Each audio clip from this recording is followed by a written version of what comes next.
तो बिल्डिंग का काम करने आए। आप में से बहुत सारे लोग हैं जो रिपेयरिंग है, मेंटेनेंस का भी काम करेंगे और रिपेयरिंग मेंटेनेंस का साथ वेल्डिंग भी करेंगे। वेल्डिंग उसका पार्ट है। तो जानते हैं वेल्डिंग जो हम करते हैं तो उससे क्या क्या खतरा हो सकता है और उसे कैसे बचाव करें। जब आप वेल्डिंग करते हो तो बहुत सारे खतरा, बहुत सारे हैजार्ड्स आपको हो सकता है अगर हम प्रिकॉशन नहीं बरते तो, ठीक है। और वो हैजार्ड क्या हो सकता है तो पहले जान लेते हैं कि वेल्डिंग कितने तरह का है। तो वेल्डिंग कई तरह का होते हैं, लेकिन आप लोग जो यहाँ पर वेल्डिंग करने आए वो 2 तरह का है, ठीक है।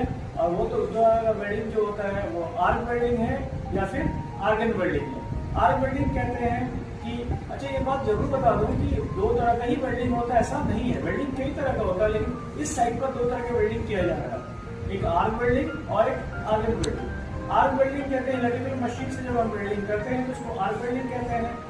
और जब हम ऐसी मशीनों से हट करके हम अगर सिलेंडर्स पर काम कर रहे थे और उस सिलेंडर से एक ऑक्सीजन का सिलेंडर होगा और दूसरा होगा एक फ्यूल गैस, या तो वो एसिटिलीन हो सकता है या वो एलपीजी हो सकता है या मैप गैस हो सकता है, हाइड्रोकार्बन हो सकता है, या इसके जैसा कोई और गैस कंपनी आपको प्रोवाइड करे जो फ्यूल की तरह काम करे। इस तरह से वो आर्गन वेल्डिंग होता है।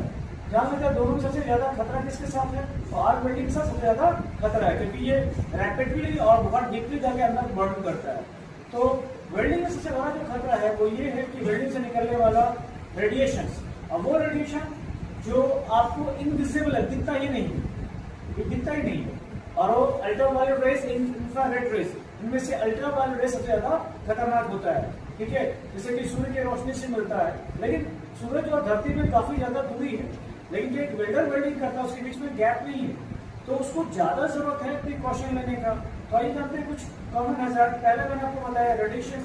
इसके अलावा अगर आप इसमें एनर्जी चूज करें आर्क वेल्डिंग का, यानी इलेक्ट्रिक से वेल्डिंग करेंगे तो क्या हो सकता है, इलेक्ट्रिक शॉक हो सकता है, इलेक्ट्रोक्यूशन हो सकता है, ये इलेक्ट्रिक के साथ होने वाले खतरे हैं। और अगर यही गैस वेल्डिंग होता तो क्या हो सकता था, वो लीकेज कर सकता था, है ना, फायर हो सकता है, ब्लास्ट हो सकता है, एक्सप्लोजन हो सकता है। ये 2 एनर्जी को मैंने अलग अलग करके समझाया आपको कि इलेक्ट्रिक से ही इलेक्ट्रिक्यूशन, इलेक्ट्रिक शॉक हो सकता है, और गैस वेल्डिंग से ही लीकेज करेगा, फायर होगा, ब्लास्ट होगा और एक्सप्लोजन होगा, ठीक है ना। अब जानते हैं कुछ और कॉमन हैजार्ड, जैसे कि इलेक्ट्रिक वेल्डिंग में भी क्या हो सकता है, फ्लाइंग पार्टिकल्स उसके गिर सकते हैं इधर उधर, जब वो गिरेंगे तो फायर हो सकता है, फायर होकर बर्न हो सकता है, ब्लास्ट हो सकता है। इसके अलावा टॉक्सिक स्मोक इसमें निकलता है वेल्डिंग करते समय, डस्ट पार्टिकल्स निकलते हैं। इसके अलावा और क्या हो सकता है भाई इसमें, अगर इलेक्ट्रिकल केबल जमीन पर गिरा हुआ है और पैर में ट्रिप कर सकते हैं, हम फॉल कर सकते हैं, ये भी हैजार्ड इसके साथ हो सकता है, राइट। तो ये कई सारे हैजार्ड हैं इनके साथ। इन हैजार्ड से